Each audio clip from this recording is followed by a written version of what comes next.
Pessoal, bora lá então?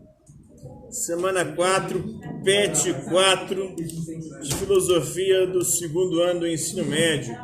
Continuando a falar de ética e moral, sobre os princípios que regem o nosso comportamento. Vamos começar falando da ética kantiana. Kant foi um filósofo alemão, veio no século XVIII, no contexto ali do iluminismo. Vocês lembram o que foi o iluminismo?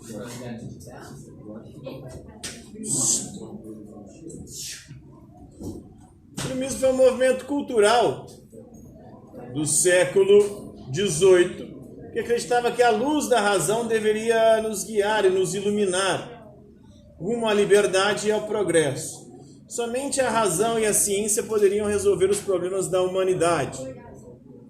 E o Kant vai dizer que a razão ela nos deve levar à emancipação, à autonomia, à capacidade de pensar por si mesmo, e não pela cabeça dos outros. Isso é autonomia em comparação com a heteronomia. Heteronomia é quando o sujeito não é capaz de pensar por si mesmo, não é capaz de se colocar as próprias regras. Os outros, pessoas diferentes, é que determinam a forma da gente pensar, de ser e de agir na heteronomia. Na autonomia é a gente, si mesmo, é o si mesmo que faz isso. Então Kant vai desenvolver uma ética chamada ética deontológica. Deontos em grego significa dever, ou seja, uma ética fundamentada no dever. Faça aquilo que deve ser feito. E o que deve ser feito? Todo comportamento nosso deve ser guiado e regido pelo imperativo categórico. E o que é imperativo categórico? Antes da gente cometer qualquer ação, a gente deve pensar: espera aí, se eu fizer isso, se todo mundo fizer, será que vai dar certo? O imperativo categórico diz o seguinte: age de tal maneira que a tua ação possa se transformar numa lei, numa regra universal. Então, antes de você fazer algo, você deve pensar: se eu fizer isso, se todo mundo fizer, será que vai dar B.O.? Um exemplo, a mentira. Você está com vontade de mentir, contar uma mentira. Aí você pensa: peraí, se eu mentir, eu vou dar liberdade para que todo mundo também minta. E se todo mundo começar a mentir, como é que vai ficar o mundo? Imagine um mundo de mentiras. A mentira vai virar verdade? Como é que vai funcionar o bagulho? É mais ou menos isso que acontece, né? Hoje nós já vivemos num mundo meio que de mentira, né? As fake news estão dominando aí as redes sociais. As pessoas já estão fugindo do mundo real e indo para o mundo virtual. Nós temos o Facebook aí migrando, virando metaverso. Isso mostra que o futuro as pessoas não vão viver mais no mundo real, vão viver no mundo virtual. Por quê? Porque no mundo virtual você pode ser o que você quiser. Aqui no mundo real, não. Aqui no mundo real, se você for feio lá no metaverso, no mundo virtual, você vai poder ser lindo. Se você aqui é burro, lá você pode ser inteligente pra caralho. Se aqui você é um pereba no futebol, lá você pode jogar pra caralho no FIFA. Então, no metaverso, você vai poder ser quem você não é na vida real. As pessoas, elas não querem mais a verdade. Esse é o contexto que é chamado de pós-verdade. O que é a pós-verdade? É um momento histórico que nós estamos vivendo que já não importa mais a verdade. A verdade em si. O que importa é a verdade para mim. A minha verdade. Então, eu só vou acreditar naquilo que vem de encontro à maneira como eu penso. Se alguma notícia, se alguma coisa vai contra a forma como eu penso, aquilo para mim é uma mentira.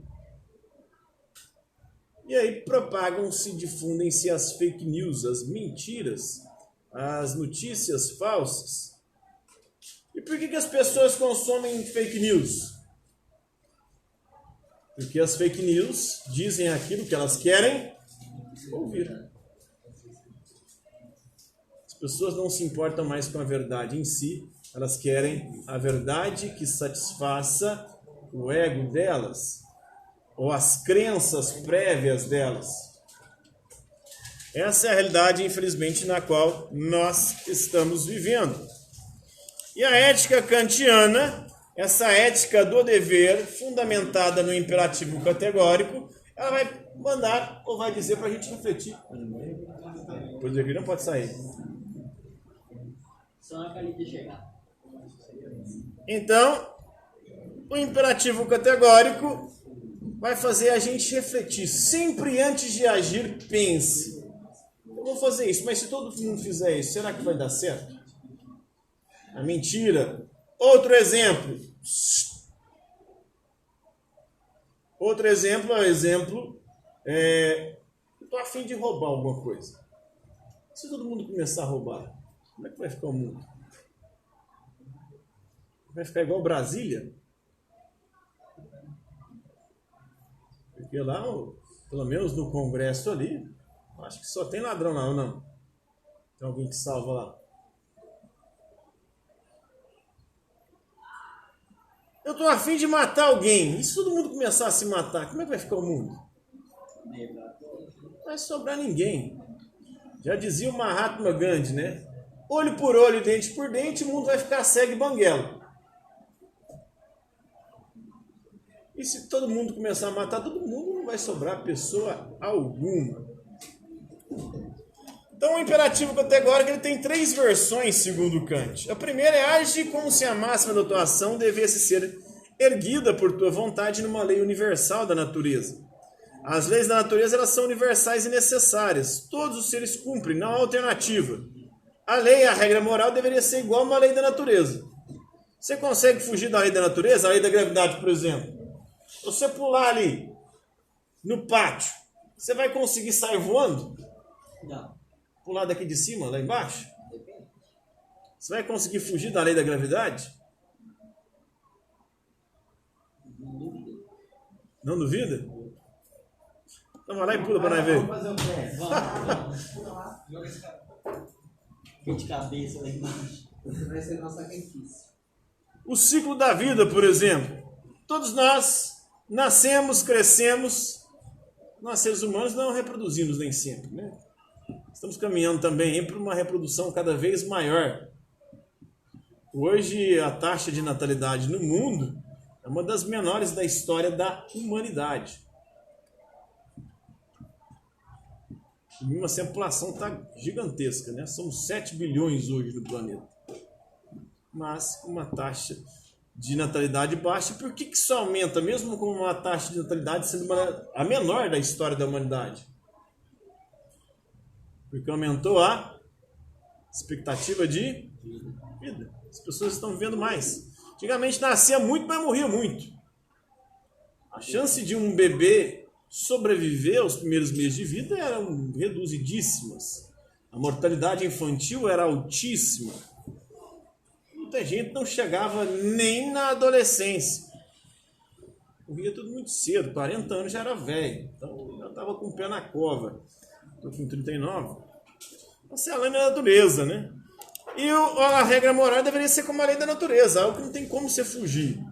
Age de tal maneira que você trate a humanidade tanto na sua pessoa como na pessoa do outro, sempre como um fim e nunca como um meio. O que ele quer dizer com isso? O ser humano nunca pode ser usado como um meio para você conseguir outras coisas. Ou seja, nas suas ações você nunca pode usar as pessoas para conquistar aquilo que você quer. Não pode pisar nos outros, não pode usar os outros como escada. Não pode manipular os outros e depois descartar. Porque o ser humano deve ser sempre o fim de todas as nossas ações. Pelo menos na ética kantiana. Então, deste modo, o ser humano jamais pode ser entendido como um instrumento, como um meio para se alcançar qualquer tipo de objetivo. Então, a humanidade é o fim das ações e nunca um meio. Kant, nesse momento, aí contraria, por exemplo, a ideia de que os fins justificam os meios, uma ideia que sai depreende-se a partir da filosofia do Maquiavel. Maquiavel dizia que para conquistar e manter o poder vale tudo. Ou seja, qualquer meio para se alcançar o poder, para conquistar e manter o poder, vale. É válido. Então vale matar, roubar, mentir, enganar. E o governante que não souber fazer isso não vai conseguir conquistar e manter o poder. O Kant é contra isso. Nós não podemos jamais usar de meios que não sejam éticos para conquistar aquilo que a gente deseja. O utilitarismo também vai dizer que os meios vão depender sempre.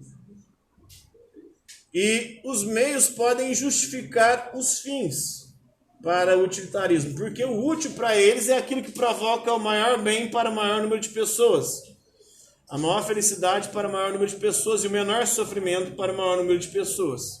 A gente já vai ver como funciona o utilitarismo e alguns dilemas éticos que surgem a partir disso. Vocês conhecem o dilema do trem desgovernado? Um trem está em alta velocidade desgovernado. Se ele continuar na mesma rota, tem 10 pessoas na linha do trem, ele vai matar 10 pessoas. Você está vendo o trem ir desgovernado rumo a essas 10 pessoas. Se você puxar uma alavanca, o trem vai desviar das 10 pessoas para uma outra linha. Na outra linha tem 2 pessoas. O que você faria?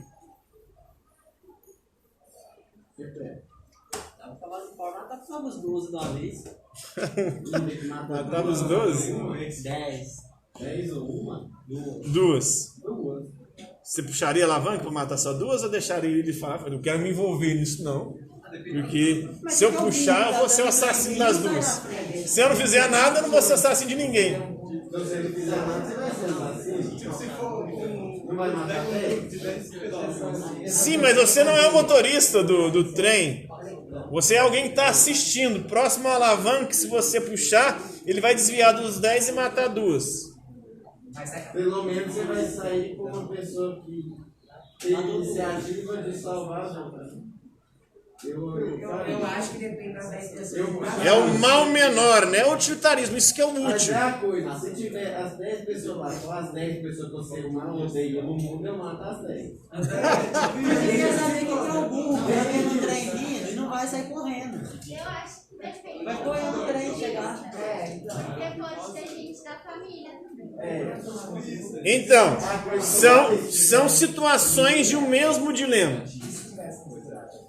Então o dilema é o seguinte: tem 2 pessoas e 10. Pode se parecer fácil, né?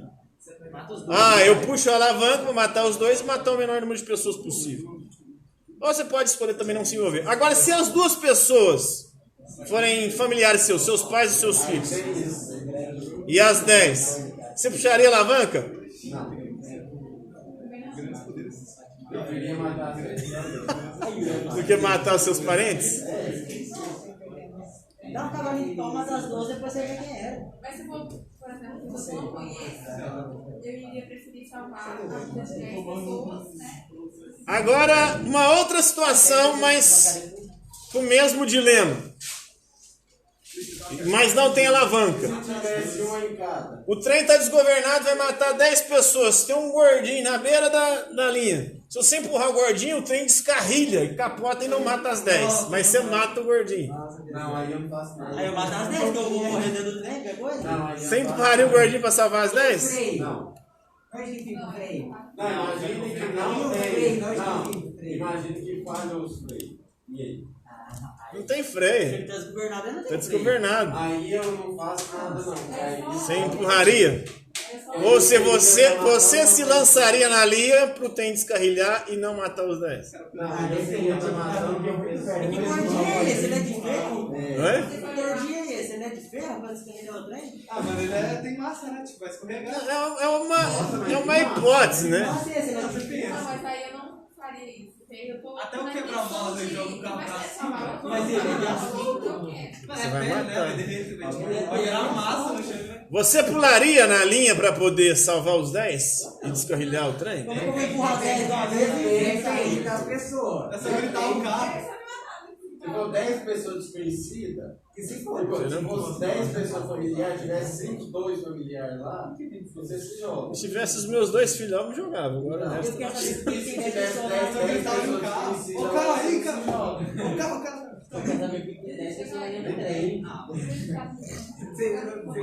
Eles não podem sair, né? Um outro dilema que dá pra gente exemplificar bem a diferença entre o utilitarismo e a ética do Kant. Um sujeito chega na sua casa com uma caixa. E ele diz o seguinte: se você abrir essa caixa, todos os seus desejos serão realizados. Mas uma pessoa que você não conhece vai morrer. Abrir. Uma pessoa que eu não conheço. Que eu não conheço. Mas a pessoa, essa pessoa não conhece. Mas eu não conheço. Poderia. Não, é só você desejar que ninguém morra. Uma pessoa vai morrer, mas uma pessoa que você não conhece. É só um desejo. Mas se você pode realizar qualquer desejo, é só você falar, eu quero que a pessoa Não, desejo antes de abrir. Que Nossa, a pessoa não deu abrir a caixa nem viva e é isso. Mas não há essa possibilidade. Você pede para se tornar onipotente e resolve isso. E não há possibilidade também de se tornar onipotente. Os seus desejos são desejos mais no campo da vida cotidiana. Desejo material. É material. Não vai ter como você mudar o negócio. Vai ter como uma pessoa não morrer. É muito incrível isso aí. Tá, eu vou ficar lá no Eu acho que eu abri. Eu acho que aí é matar alguém que eu não conheço. Aí eu poderia fazer os exercícios que quisesse. Não pode viver. Eu não poderia, mas eu poderia ajudar, por exemplo, pessoas que estão na rua. Eu poderia. É, só salvar o. Esse dilema, inclusive, virou filme. Não sei se vocês já assistiram. O filme chama A Caixa. Esse dilema virou um filme. O filme é muito interessante. Porque no filme o cara vai e escolhe abrir a caixa, porque ele estava endividado, estava tudo fodido a vida dele. Tinha separado da mulher por causa das dívidas. E aí ele resolveu abrir a caixa. Ele abriu, aí ele conseguiu voltar com a mulher, ele ganhou na loteria. Mas só que passou um tempo. Quem morreu? A filha dele. Que ele não conhecia e ela nasceu depois. Porque a caixa foi dada para alguém que escolheu abrir a caixa e matou uma pessoa que ele não conhecia, que era a filha dele. Então, age de tal forma que a tua ação possa se transformar numa lei universal. Então, se você for fazer, outra pessoa também vai poder fazer. E se outra pessoa fizer, você vai ser o desconhecido dela, assim como você matou o desconhecido, que era quem? Ah, mas a lei até lá, eu aproveitei bastante a vida. Então aí deu para entender o imperativo até agora, né? O utilitarismo vai dizer que não, se produzir o maior bem para o maior número de pessoas, não importa o meio, né?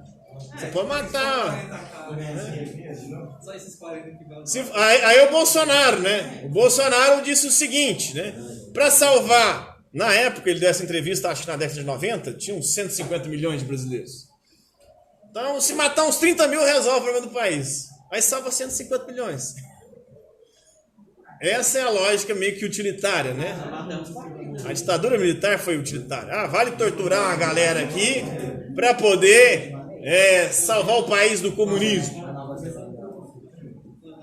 Já para o imperativo categórico, para a ética deontológica do Kant, não vale isso. Porque se você fizer isso, você dá o direito de que isso se universalize. E se o bagulho se universalizar, se todo mundo começar a fazer, vai dar um B.O. do caralho.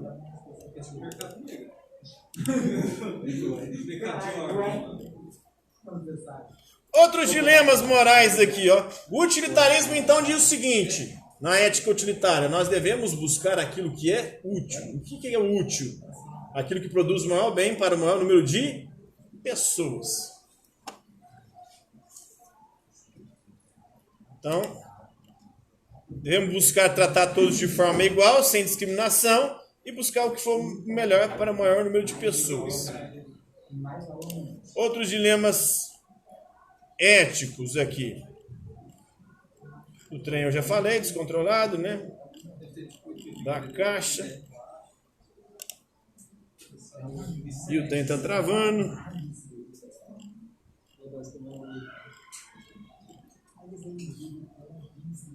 No seu país, a tortura de prisioneiros de guerra é proibida. No Brasil é proibido. Nos Estados Unidos é proibido também. Por isso que eles levam para Guantánamo. Porque Guantánamo não fica nos Estados Unidos. Então lá eles podem, não tem lei, né? Você é tenente do exército, recebe um prisioneiro recém-capturado que grita: alguns de vocês morrerão às 21h35.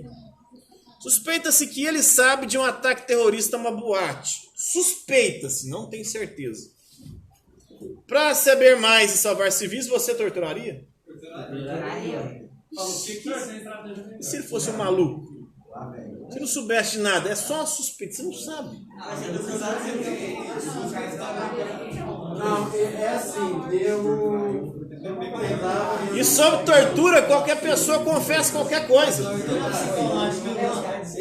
tentava ouvir assim, mais... Um exemplo é a Joana Dark. Vocês... Se essa pessoa fez mais algo do que apenas isso na vida, se essa foi a primeira vez que essa pessoa teve essa loucura... Ele te fala isso às 8 horas. Porque se foi do nada, a pessoa foi lá e fez... Uma hora depois, o cara pesquisando a vida dele no Google. Falta 5 minutos, cara. Ele é louco ou não?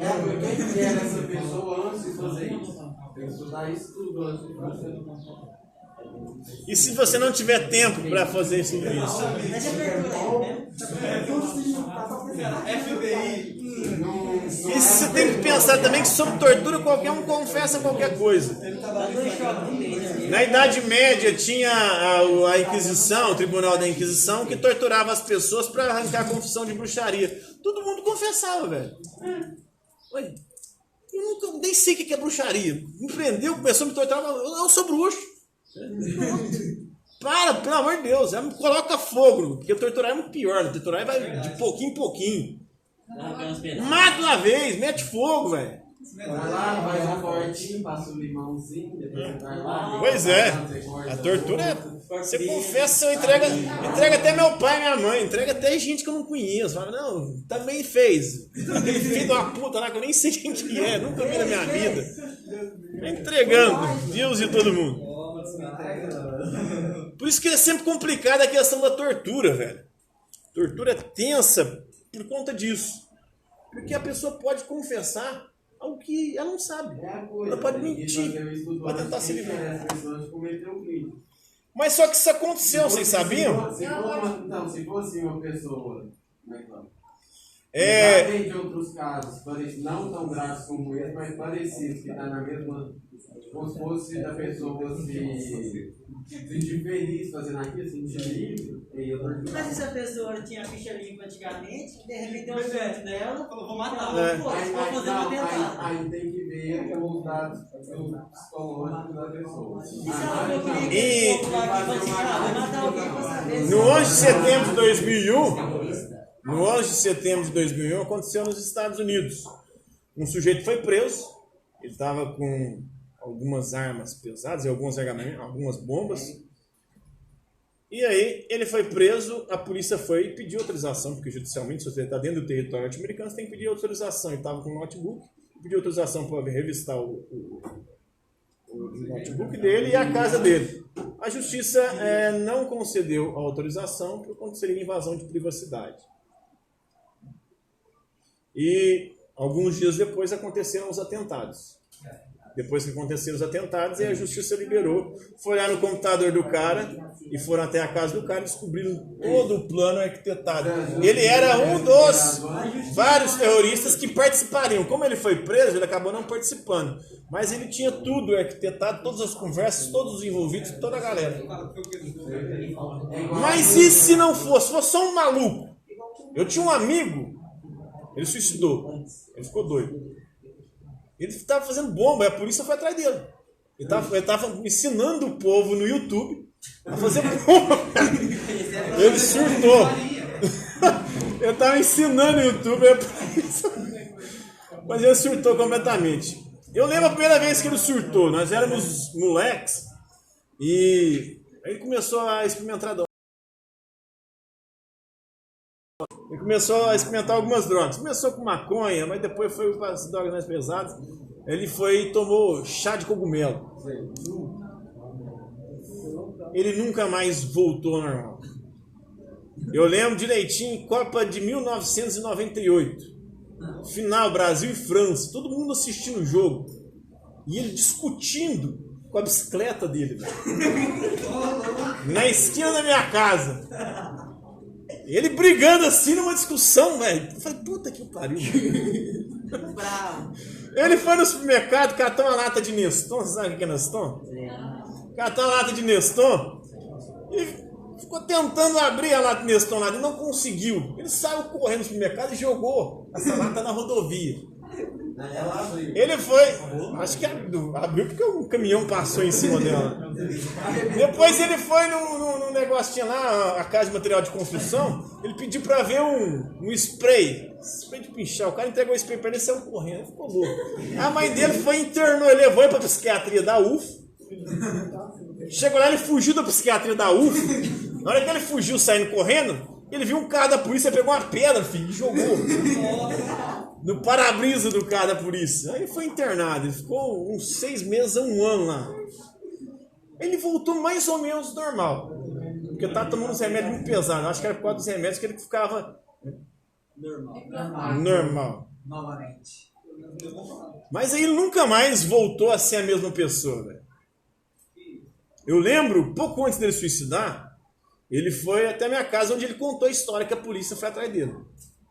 Ele foi lá, ele tava com uma pasta desse tamanho aqui, ó. Aí dizia ele que ele era filho do dono da VASP, que era uma antiga empresa de aviação de São Paulo. O povo costumava zoar vagabundos aéreos de São Paulo, né? Mas era uma empresa de aviação de São Paulo.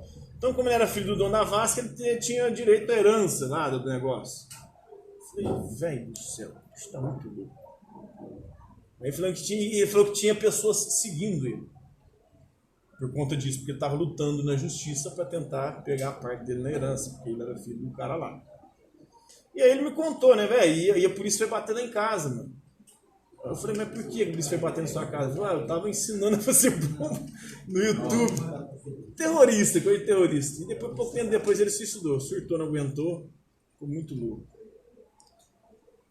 Mas aí pode ser um louco desse, cara. Um cara de boaço, o cara era normal. Só fazia mal pra ele mesmo. Naquela escola lá em Suzão, se eu não me engano. Os alunos pegou, não tinha histórico criminal, os alunos, deu na cabeça, arquitetaram, foi lá e mataram aquela quantidade de tempo. Se esses alunos ficassem vivos, o que o senhor fazia? Qual que era a pena para eles? Matava também. Na quantidade de mortes que eles provocaram. Qual seria uma pena que o senhor acha assim, que seria, entre aspas? Cortava o dedo primeiro. Se fosse meus parentes lá, a pena, eu não queria nem pena, eu queria achar eles pra eu mesmo, com minhas próprias mãos, matar os filhos da puta.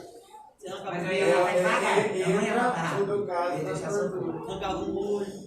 Outro dilema aqui, um amigo conta um segredo pra você. E pedir pra você, não conta pra ninguém. Aí você deu sua palavra. Aí ele conta que atropelou um pedestre, por isso vai se refugiar na casa de uma prima. Quando a polícia o procura querendo saber do amigo, o que você faz? Você conta pra polícia ou não conta que ele atropelou a pessoa e fugiu? eu não penso. Seu amigo, seu melhor amigo.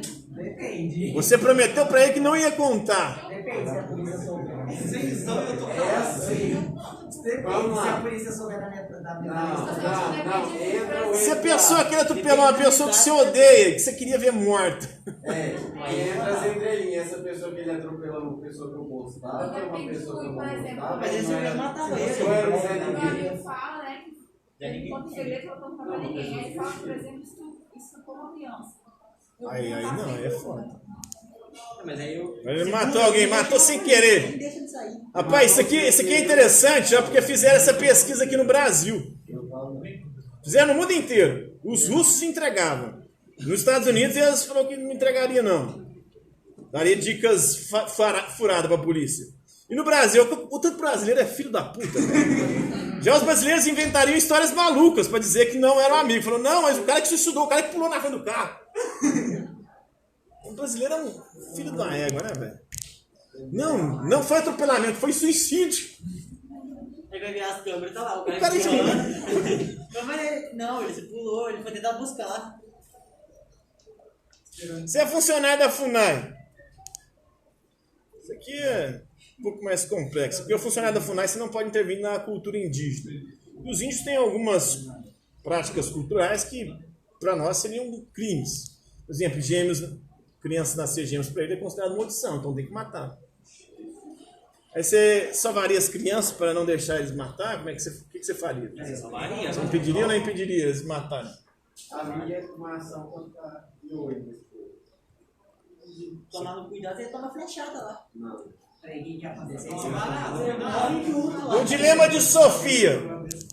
O dilema de Sofia. Isso aconteceu na Segunda Guerra Mundial. A Sofia é a mãe de 2 crianças. O soldado nazista disse o seguinte para ela, né? Você tem que escolher um dos seus 2 filhos para morrer. Se você não escolher nenhum, morre os 2. O que você faria?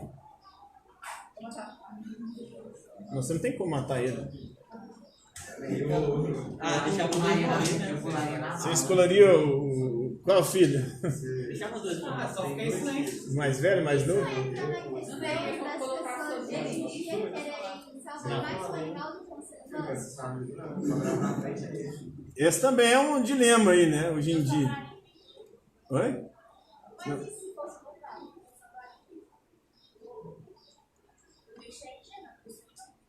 Não depende do bicho.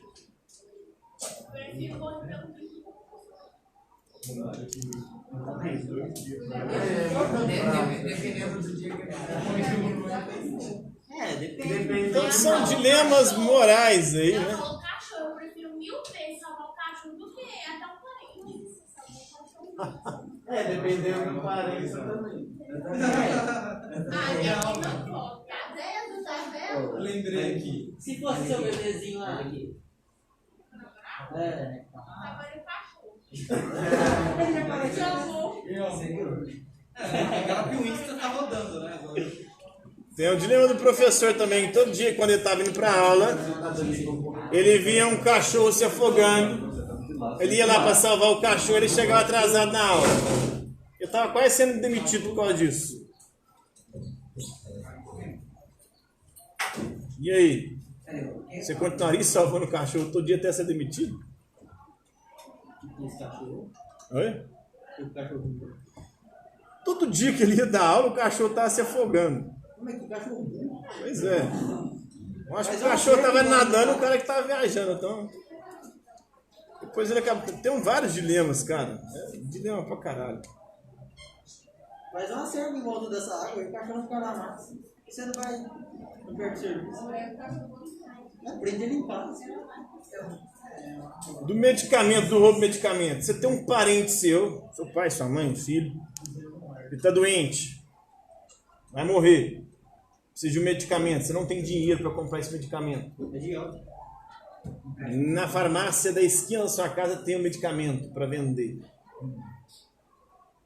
E você tem a chance de roubar esse medicamento, que ele é caríssimo. Você roubaria? Para poder salvar a vida do seu parente? Ou não? É uma doença conhecida. Depende do parente. Doença mortal, né? Mortal, mas ela é conhecida ou ela é nova? Deve ser Não, assim, é. porque tem um remédio. Dá pra argumentar, pode né? ser curado ou só tratado? Oi? A doença pode ser curada ou tratada? Curada, né? Mesmo se fosse tratada, você vai poder ficar vivo por um tempinho, eu já roubava. Né? Acho que a vida é mais importante Acho que não precisa do que a propriedade privada. Tem isso. Por isso que eu acho que é bem complicado você... Vai lá tentar roubar, você é preso. o discurso dos armamentistas nesse aspecto, né? Porque aí você vai colocar a propriedade privada acima da vida humana? Entrou um ladrão na minha casa. Aí você pode usar o argumento de que sua vida poderia estar em risco. Mas se não tivesse ninguém na sua casa? Aí você chega e pega o ladrão pelas costas e o mata.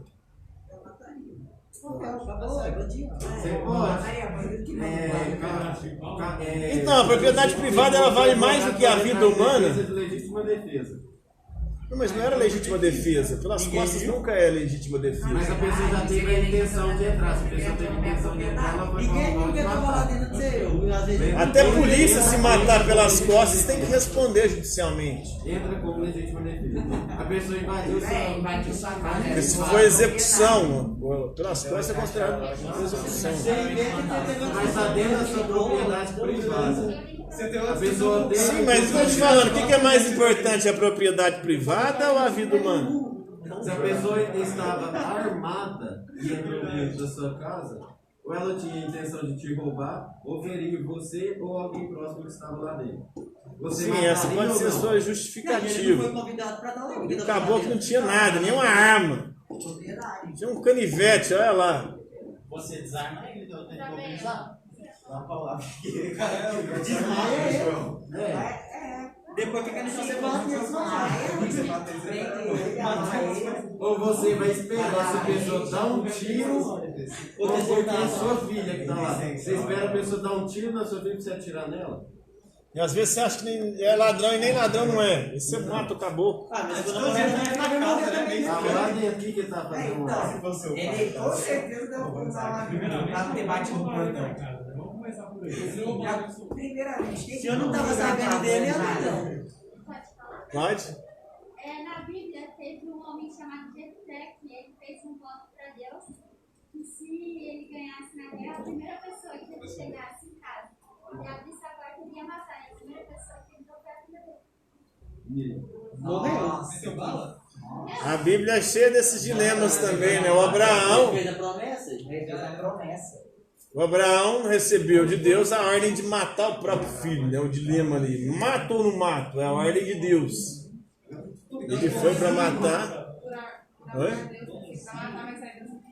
o Isaac. Ele levou para o alto do muro. Na hora que ele foi sacrificar, o anjo de Deus foi, segurou a mão dele, apareceu um animal para ele poder sacrificar no lugar do filho, mas ele ia sacrificar. E o povo lê isso na Bíblia. Uma mulher recentemente fez isso com o filho, achando que o anjo iria impedi-la em cima da hora. O anjo não impediu, ela matou o É filho igual dela. aquele negócio lá dos pastores que acham que ia ressuscitar adorar lá em tal cidade. Você viu? Tudo besta lá na frente. Foi de novo a parada esperança humana. Tem essa também na Bíblia, tipo, uma mulher, Ela é retardada, né? ela vai